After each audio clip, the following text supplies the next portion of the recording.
Hello everyone, कैसे हो आप सब। एक बार पुनः स्वागत है आप सभी का हमारे अपने YouTube channel A to Z biology classes पर।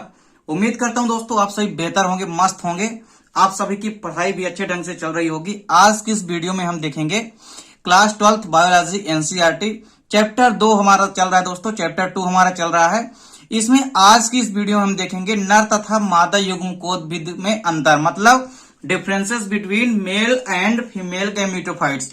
देखिए, जब हम किसी भी मेल और फीमेल गैमेटोफाइट्स की डिफरेंस की बात करते हैं तो सबसे पहली बात तो यही आती है हमारे माइंड में कि नर युग्मकोद्भिद और मादा युग्मकोद्भिद एक्चुअल में है क्या।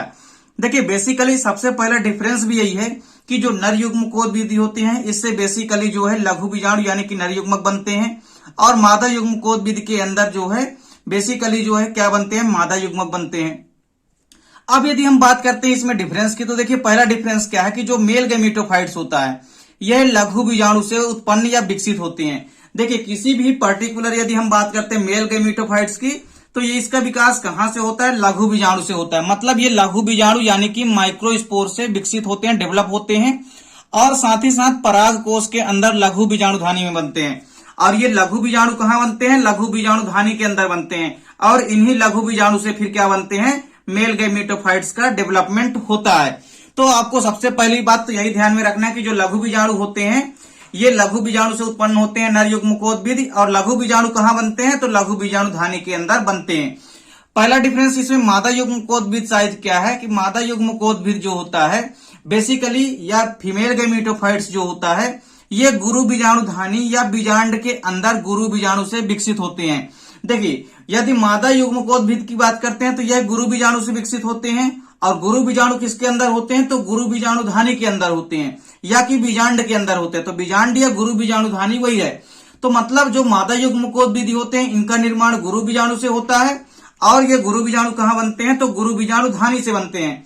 तो मुख्य रूप से यहाँ पे आपको पहला डिफरेंस क्या है कि जो मेल गैमेटोफाइट्स है, जो नर युग्मकोद्भिद है, इसका निर्माण लघु बीजाणु से होता है, और लघु बीजाणु जो होते हैं ये लघु बीजाणु धानी के अंदर बनते हैं। उसी प्रकार जो मादा युग्मकोद्भिद हैं तो मादा युग्मकोद्भिद का निर्माण जो है गुरु बीजाणु से होता है, और गुरु बीजाणु जो है कहां बनते हैं, गुरु बीजाणु धानी या बीजांड के अंदर बनते हैं।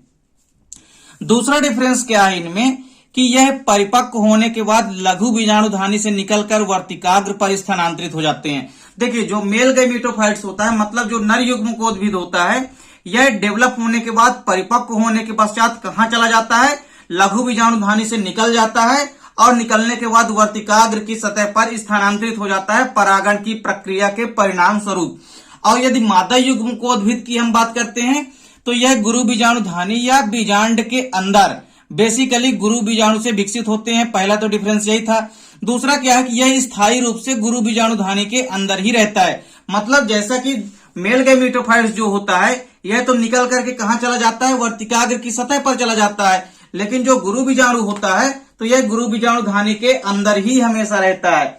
इसके बाद तीसरा डिफरेंस क्या है कि इनका विकास यानी जो नर युग्मकोद्भिद होते हैं इनका जो डेवलपमेंट होता है वो 2 चरणों में होता है। अब 2 चरण कौन कौन से हैं, तो पहला चरण है विकास जो होता है 2 चरण में होता है। पहला होता है परागण के पहले का विकास, और दूसरा विकास होता है परागण के बाद का विकास। मतलब परागण पश्च परिवर्धन और परागण पूर्व परिवर्धन। तो 2 प्रकार से परिवर्धन या डेवलपमेंट इनका होता है, मतलब 2 चरणों में इनका विकास होता है। वही यदि हम बात करते हैं फीमेल गैमेटोफाइट्स की यानी मादा युग्मकोद्भिद की, तो मादा युग्मकोद्भिद की यदि हम बात करते हैं तो इनका जो विकास होता है यह एक ही चरण में होता है, और इनका जो भी विकास होना होता है वह निषेचन के पहले ही हो चुका होता है। तो इनमें एक ही स्टेप में या एक ही चरण में मादा युग्मकोद्भिद का विकास होगा, डेवलपमेंट होगा। लेकिन जो नर युग्मकोद्भिद है इनका जो डेवलपमेंट है, विकास है, वो 2 स्टेप में 2 चरणों में कंप्लीट होता है। अगला डिफरेंस क्या है कि निषेचन के बाद जो नर युग्मकोद्भिद होते हैं ये बेसिकली क्या हो जाते हैं, नष्ट हो जाता है। निषेचन के बाद जो मेल गैमेटोफाइट्स होते हैं ये क्या हो जाते हैं, नष्ट हो जाते हैं।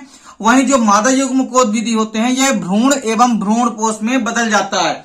ये चीज आपको याद रखनी है। जो फीमेल गैमेटोफाइट्स होता है वह किस में बदल जाता है, वह भ्रूण में बदल जाता है और भ्रूणपोष में बदल जाता है। लेकिन निषेचन के बाद जो नर युग्मकोद्भिद होते हैं ये क्या हो जाते हैं, नष्ट हो जाते हैं।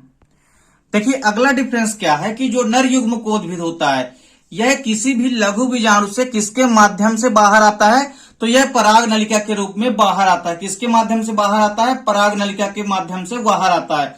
लेकिन जो मादा युग्मकोद विधि होता है, इसको बाहर जाने की आवश्यकता ही नहीं पड़ती, क्योंकि यह हमेशा गुरु बीजाणु के अंदर ही रहता है। तो इस प्रकार से पांचवा डिफरेंस क्या है कि जो नर युग्मकोद विधि होते हैं, ये लघु बीजाणु से पराग नलिका के रूप में बाहर आता है, और जो मादा युग्मकोद विधि होते हैं, ये हमेशा गुरु बीजाणु के अंदर ही स्थित होते हैं।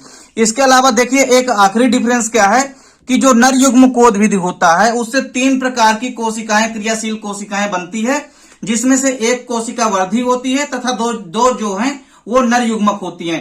तो इस प्रकार से टोटल 3 प्रकार की कोशिकाएं बनती है, 2 नर युग्मक की कोशिकाएं और एक वर्धी कोशिका।